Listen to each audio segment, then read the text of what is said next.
How to transfer money from C3 card to bank account in UAE.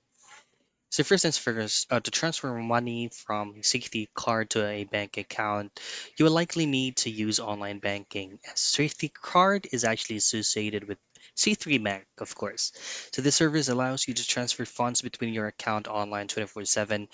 These are just the simple steps for you to be able to process this whole thing. Now open up C3 online banking or via the web version and then head straight into account login. Choose between personal banking or business banking, and once you've successfully logged in into your account, initiate transfer.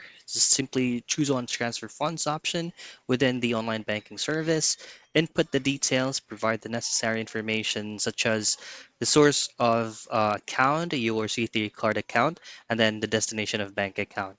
Complete the transfer and then you're done. And that's it. That's how you transfer money from C3 card to bank account in UAE.